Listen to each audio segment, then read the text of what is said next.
नमस्कार दोस्तों, welcome back to our channel. Friends, मैं आप सबका अपने चैनल स्टॉक्स फॉर लाइफ पे बहुत स्वागत करता हूं। Welcome to STFL family. Dear filmers, आज मैं एक स्मॉल कैप के बारे में डिस्कस करने वाला हूं जो आईटी बैकग्राउंड से बिलोंग कर रही है। जी हां दोस्तों, आज के दिन बहुत लोगों ने इसको कवर किया बहुत सारे डिफरेंट प्लेटफॉर्म पे, और अभी की बात की जाए तो ये काफ़ी चर्चा वाला स्टॉक देखने को मिल रहा है। आज के दिन इसमें एक अच्छा खासा तेजी देखने को मिला और एक बहुत बड़ी अपडेट निकल के आ रही है।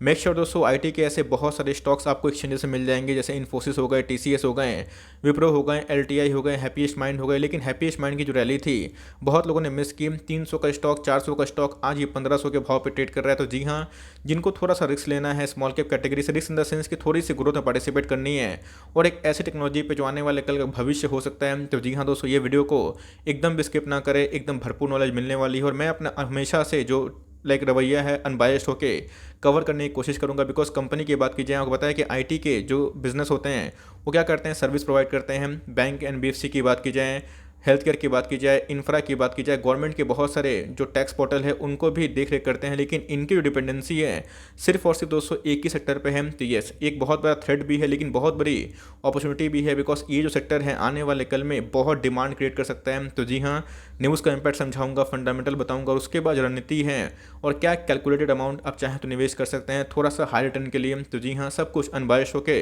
मैं क्लियर करूंगा। चैनल फर्स्ट टाइम होंगे सब्सक्राइब कर सकते हैं इस तरह क्वालिटी कंटेंट को सबसे पहले एक्सेस करने के लिए। मैंने आज के दिन 3 वीडियो बना दी हैं और 3 वीडियो का पर्पस एक ही है। 3 स्टॉक में है ब्रेकआउट देखने को मिल सकता है। इसमें गाइस Q2 के पहले एक बड़ी हलचल होगी, बड़ी डेवलपमेंट की न्यूज़ सामने आ रही है और इसमें एक फंड रेस को लेकर बड़ा प्रपोजल आ चुका है। और साथ ही साथ दोस्तों 2 बेस्ट अंडर वैल्यू स्टॉक जो कभी ब्रेकआउट दे सकते हैं, इसको मैंने कवर किया है। तो अगर आप ब्रेकआउट लवर हैं, कोई भी स्टॉक को पहले खरीदना चाहते हैं, तो इन सब वीडियो का फायदा उठा सकते हैं ना। Without delaying any for time, let's begin.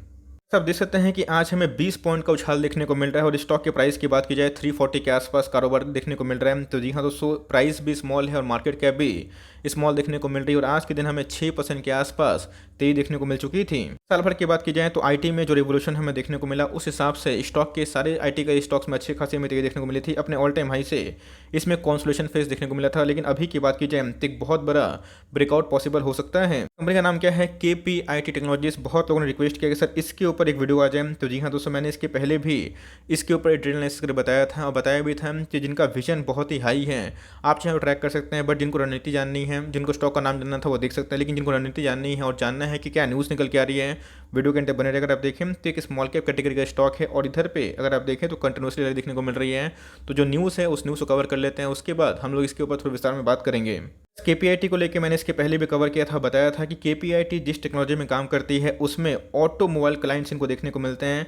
अब बताया गाइस कि ऑटो की बात की जाए तो इसमें बहुत डिमांड आने वाला है। लेकिन किस सेक्टर में, जो EV में काम करते हैं। आपने देखा कि टेस्ला मोटर्स की बात की जाए तो ऐसे बहुत ज़्यादा वो इनोवेटिव काम करते हैं, चाहे वो मतलब AI का बहुत यूज़ करते हैं, चाहे वो ऑटोमेटेड जितने भी चीज़ होते हैं गाइस मार्केट में जो आर्टिफिशियल इंटेलिजेंस से बिलोंग करते हैं, जो कि एक इंटरफेस को बढ़िया बनाया जाए, एक पैसेंजर के जो एक्सपीरियंस को अच्छा बनाया जाए, तो उसमें वो काम करती है। तो EV की बात की जाए तो जी हाँ, आने वाले कल में एक जो दोस्तों ड्राइवरलेस जो कार है वो हमें देखने को मिल सकती है और बहुत सारे जो टेक्नोलॉजी इन्हेंस हो रहे हैं उसमें दुनिया आगे बढ़ रही है। तो ये कंपनी का जो फोकस है सिर्फ और सिर्फ EV में देखने को मिलता है और इनके जितने भी क्लाइंट्स हैं सब बड़े बड़े क्लाइंट्स हैं और उनका एक ही मोटो है कि 2025 और 30 तक EV में काम करना है। तो जी हाँ, KPIT की बात की जाए तो उन्होंने क्या कर दिया है, जर्मनी बेस्ड फ्यूचर मोबिलिटी को एक्वायर कर लिया है। आधा थोड़ा नॉलेज बिल्कुल भी सही नहीं होता है। बिकॉज अगर आप देखें तो KPIT का जो बोर्ड ऑफ डायरेक्टर्स जो मीटिंग होता है उन्होंने क्या कर दिया है, अप्रूव कर दिया है किसका, acquisition of Germany's future mobility solution GmbH for 15.6 million Euros, about 135 crore. तो जी हाँ दोस्तों, कंपनी की बात की जाए तो इन्होंने 25% का जो स्टेक है ऑटोमोबाइल सॉफ्टवेयर की बात की जाए तो उसमें इन्होंने प्रोवाइड कर दिया है। तो जी हाँ, एक बहुत ही बड़ा अब बोल सकते हैं कि ब्रेक थ्रू है। बिकॉज कंपनी की बात की जाए, मैंने क्या बताया कि एक ही सेक्टर पे, ऑटोमोबाइल सेक्टर पे ये कंपनी लाइक फेज रखी है और इनका जो पूरा फोकस है, ये पूरा जो सॉफ्टवेयर है उनको ही डेवलप करके दे रही है, जहाँ पे EV को लेके बहुत ज़्यादा स्कोप है। तो जी हाँ दोस्तों, अगर आपको लगता है कि आने वाले 2025 तक 2030 तक जिस हिसाब से गवर्नमेंट पूरे ऑल ओवर वर्ल्ड का पुश कर रहे हैं, ऑफकोर्स EV को उतारना उतना आसान बात नहीं है, इसमें चैलेंजेस आएंगे। लेकिन जिस हिसाब से टाटा पावर की बात की जाए, टाटा मोटर्स की बात की जाए और भी वेरियस कंपनी चाहे वो ग्लोबली की बात की जाए तो वो एग्रेसिव देखने को मिल रहे हैं। तो आने वाले कल में गवर्नमेंट का भी सपोर्ट है, चाहे वो भारतीय गवर्नमेंट की बात की जाए, US गवर्नमेंट की बात की जाए, ग्लोबल गवर्नमेंट की बात की जाए, तो वो क्या कर रहे हैं, गो ग्रीन को सपोर्ट कर रहे हैं और जितने भी EV वाले मोटर्स वाली कंपनी है उनको इनसे बेनिफिट मिल सकता है और उसमें जो सॉफ्टवेयर प्रोवाइड होगा यही KPIT डिज़ाइन करती है। मैंने आपको बता दिया केपीआईटी का जो असल में जो फंडा है, इनके जो रेवेन्यू है कहाँ से आते हैं, इनका जो सॉफ्टवेयर सोल्यूशन है ये किसको प्रोवाइड करते हैं। लेकिन अभी की बात की जाए तो एक पूरा क्लीन स्मार्ट और जो कनेक्टेड फ्यूचर है उस पर काम करेगा। पता है दोस्तों, आने वाले कल में, आने वाले कुछ सालों में जितने भी पोल्यूशन होते हैं, चाहे वो पेट्रोल से हो, डीजल से हो, कोल से हो, इस पर कंसर्न है। और दुनिया की बात की जाए तो ईवी में बहुत ही काम कर रहे हैं, चाहे वो ईवी की बात की जाए या फिर गो ग्रीन को मिशन को बहुत ही सपोर्ट कर रहा है। तो जी हाँ, जितने तेज़ी से ईवी का ड्रीम आगे बढ़ेगा उतनी ही तेज़ी से इन सब कंपनी का जो फ्यूचर है वो हमें ब्राइट देखने को मिलेगा। तो जी हाँ, कंपनी ने एक सेक्टर पर फोकस तो किया है, लेकिन एक सेक्टर की बात की जाए तो आने वाले डिकेड में एक बहुत बड़ा हिस्टोरिक सेक्टर बन सकती है। जर्मन बेस्ड मोबिलिटी कंपनी को इन्होंने एक्वायर कर लिया है, एक बहुत ही पॉजिटिव पॉइंट है इनके लिए। लेकिन अब देखना बनता है कि कंपनी के फंडामेंटल्स कैसे हैं। मैंने कंपनी के बारे में बताया और यही बताया कि कंपनी का जो फोकस है एक ही सेक्टर पे, थ्रेट तो है लेकिन एक अपॉर्चुनिटी ये बन सकती है अगर आप उस सेंस में देखें कि इनका फ्यूचर बहुत ही ब्राइट है। तो अगर आप देखें तो 9,000 करोड़ के आसपास कंपनी की मार्केट कैप है, 385 का स्टॉक आपको मिल कितने पे रहा है, 338 के आसपास। लेकिन इसका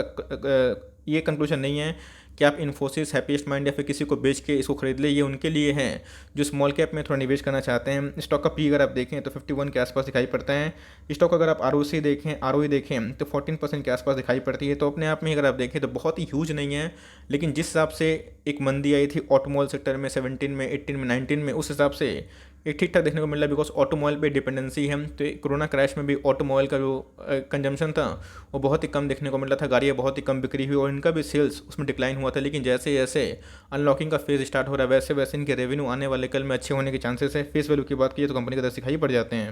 अगर आप देखें 2019 में, 20 में और 21 में सेल्स बढ़ते हुए दिखाई पड़ रहे, बट मैंने क्या बताया कि एक ग्लोबल स्लोडाउन था जहाँ पे आईटी के सारे रेवेन्यू बढ़ते हुए दिखाई पड़ रहे थे। लेकिन आईटी के डाइवर्सिफाई बिजनेस होते हैं, उनके डाइवर्सिफाई क्लाइंट होते हैं, लेकिन इनका क्लाइंट सिर्फ और कौन था दोस्तों, ऑटोमोबाइल इंडस्ट्री के कुछ गिनदा चुनिंदा जो इनके क्लाइंट्स हैं वही। लेकिन उसमें अगर गिरावट होती है तो इसमें भी एक कॉन्स्ट्रेशन देखने को मिलेगा। प्रॉफिट की बात की जाए तो कंपनी का जो प्रॉफिट है पिछले कुछ सालों से एक कांस्टेंट था, लेकिन अभी की बात की जाए तो उसमें ग्रोथ देखने को मिल रहा है। और आने वाले कुछ सालों में जैसे जैसे ऑटो इंडस्ट्री बढ़ेगी वैसे वैसे उसमें ईवी का डिमांड भी बढ़ेगा और वैसे वैसे इन सब कंपनी का भी लॉन्ग टर्म में अच्छा खासा डिमांड बढ़ सकता है। के पास कितना रिजर्व और सरप्लस है कंपनी के पास, अगर आप देखें तो कंपनी के पास हमें 938 करोड़ के आसपास रिजर्व देखने को मिलती है। और कंपनी के बोरिंग्स की बात की जाए तो जी हाँ 230 करोड़ के आसपास है, जो अपने आप में काफ़ी हाई है, कम नहीं है। लेकिन कंपनी के पास जो कैश है उससे ज़्यादा दिखाई पड़ जाते हैं। मोटा होल्डिंग के बारे में डिस्कस करें तो जी हाँ दोस्तों 40% के आसपास है। एफआईएस ने अपने स्टेक को थोड़ा ट्रिम किया है। डीएस की बात की जाए तो उनका भी जो स्टेक है ट्रिम होता हुआ देखने को मिला। पब्लिक ने थोड़ा स्टेक बढ़ा दिया है। तो जी हाँ दोस्तों ये भी